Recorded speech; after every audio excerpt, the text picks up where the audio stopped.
खुलुमबाय रायजो राजा नोंथांमोन अखा फिसा फिसा हानायजों सिजानो माने बिराद मोजां नांदों फिसायैनो गिदिर हाबायबोलै आस्लि बिस्लिनो जेखियानो जाला बै समाव दाखालि सा हराव मोनसे भिडिअ हगारदोंमोन अब्लानो हगारनाय समावहाय UPPL नि भिडिअ मानो लाबोआ दा जाय हक आं दिनै मोनसे हगारनि नैबे दैदेनगिरिया मा इम्पर्टेन्ट बाथ्रा बुंदों मा गोनांथि बाथ्रा बुंदों गुबुन दिनाव स्टेटमेन्टफोरखौ बारा मोजां होनाखैमोन किन्तु नैबावहाय ओरैबायदि मोजां जादों थ' बेफोरबायदि मोजां लिडार थायोब्ला बेफोरबायदि जुदि मोजां बाथ्राखौ बुङोब्ला जोंबो एसे एक्सेप्ट खालामगौब्रा किन्तु माबा अजाद बाथ्रा बुङोना बावैसो एक्सेप्ट खालामनो एसे बाथावथाव मोनो थ' नैबे दैदेनगिरिनि सायावना कमेन्ट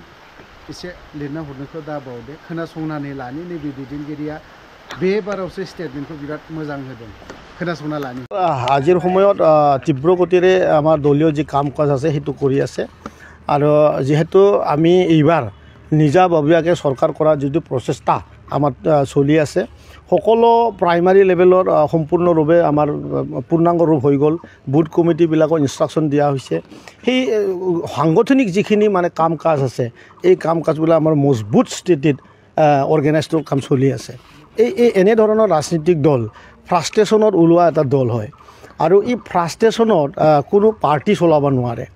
ইগ' ফ্ৰাষ্ট্ৰেশ্যন এইবিলাক লৈ পেলাই ৰাজনীতিক নহয় এটা সমাজক সকলো শ্ৰেণীৰ মানুহক লৈ পেলাই সমান ব্যৱস্থাৰে সমান অধিকাৰৰ কথা কৈ পেলাই মানুহে বা মানুহৰ মাজত সোমাব পাৰে কিন্তু যি দল গঠন কৰিছে মই শুনিছোঁ APB না কি এপৰটো অঞ্জালি হ'ল বিপৰ BPF হয় গতিকে এইটো কিবা দল হ'ব নোৱাৰে আৰু যিকেইটা আছে তেখেতসকল নতুন দল নিচিনা মোৰ লগা নাই সেইটোতো BPF দলৰে গোটেই লিডাৰসকল আছে কৰ্মকৰ্তাসকল আছে এই দলটো দলৰ নামত এটা ক্লাব বনোৱা বুলি তেনেধৰণৰ শব্দ আচলতে কোৱা যায় আৰু কি কৈছে যে এইটো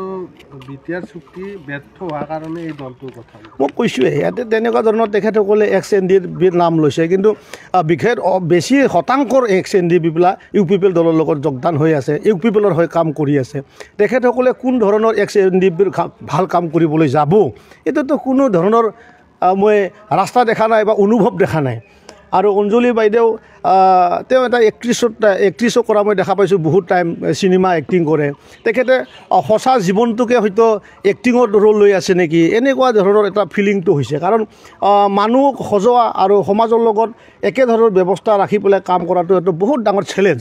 আৰু এজনী এক্ট্ৰেছ মহিলাই কিমানটো সেই কথাটো বুজি পাইছে সেইটো কথাটো আমি ক'ব পৰা নাই তেওঁৰ ভাতৃ ৰঞ্জন দৈমাৰীক কাৰাগাৰৰ পৰা উলিয়াই আনিব নোৱাৰে অঞ্জলি দৈমাৰীক আমাৰ অঞ্জলি দৈমাৰী ডাঙৰীয়াৰ নি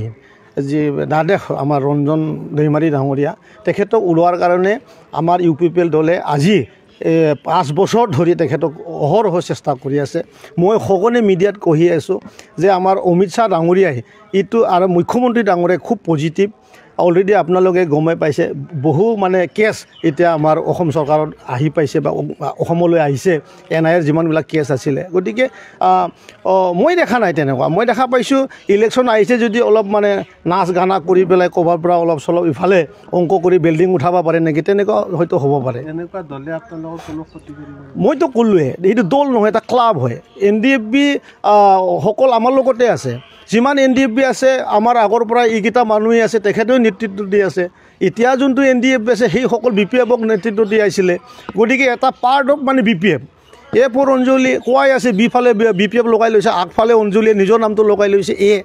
গতিকে এই ধৰণৰ কথাবিলাক তেখেতসকলৰ মাজত চলিছে এইটো মিনিংলেছ মানে পৰিৱেশ এই সময়ত আৰু কি BPFে এইটো সপোনৰ মানে সেইটো একো মানে বাস্তৱতা নাই কাৰণ আজিৰ দিনত আপোনালোকে সকলো মিডিয়াৰ মানুহে জানে যে যোৱা 5 বছৰ ধৰি প্ৰমোদ বড়ো ডাঙৰীয়াই যে মানুহ সম্পদ গঢ়াৰ কাৰণে যিখিনি কাম কৰিলে সকলো জাতি শ্ৰেণীক লৈ পেলাই শান্তিৰে যি ধৰণৰে এটা পৰিৱেশ আমাৰ বিটিআৰ অঞ্চলত ইয়াত মানে স্থাপন কৰিলে আৰু এই সময়ত BPFে যেহেতু 17 বছৰ কাল সুবিধা পাৱাৰ পিছতো হত্যা হিংসা লুণ্ঠনৰে 3000 কোটি টকা যি আমাৰ SOPD যি আমাৰ অসম চৰকাৰৰ পৰা পাইছিলে তেখেতসকলে বছৰত 200 কৰোৰ টকা হ'লেও পুৰা তেখেতে বিল্ডিং বনোৱা নিজৰ হস্পিটেল বনোৱা নিজৰ তেখেতে মানে হোটেল বনোৱা নিজৰ ৰেচৰ্ট বনোৱা গুৱাহাটীৰ 100 বিঘা মাটি কিনা বৰপেটা ৰ'ডত আনফালেদি বৰমাত ৰঙিয়াত কোন ঠাইত তেখেতৰ মাটি নাই আৰু ৰাইজৰ টকা লুটি পেলাই আকৌ এনেধৰণৰ সম্পত্তি বনোৱাৰ কাৰণে কোন ৰাইজে আজিৰ সময়ত দিব তেখেতসকলে এতিয়া কেইটামান মানে মদাৰু ল'ৰাবিলাকক কেইটামান তেনেধৰণৰ মহিলাবিলাকক লৈ পেলাই মিটিঙত বহে আমিতো শুনিছোঁ তেখেতসকলে ড্ৰাগছ খুৱাই পেলাই মানে মিটিঙত লৈ যায় তেখেতসকলে মদ খুৱাই পেলাই মিটিঙত লৈ যায় তেনেধৰণৰ পৰিৱেশটো আকৌ কৰিবলৈ চেষ্টা কৰিছে ৰাইজে তেখেতসকলক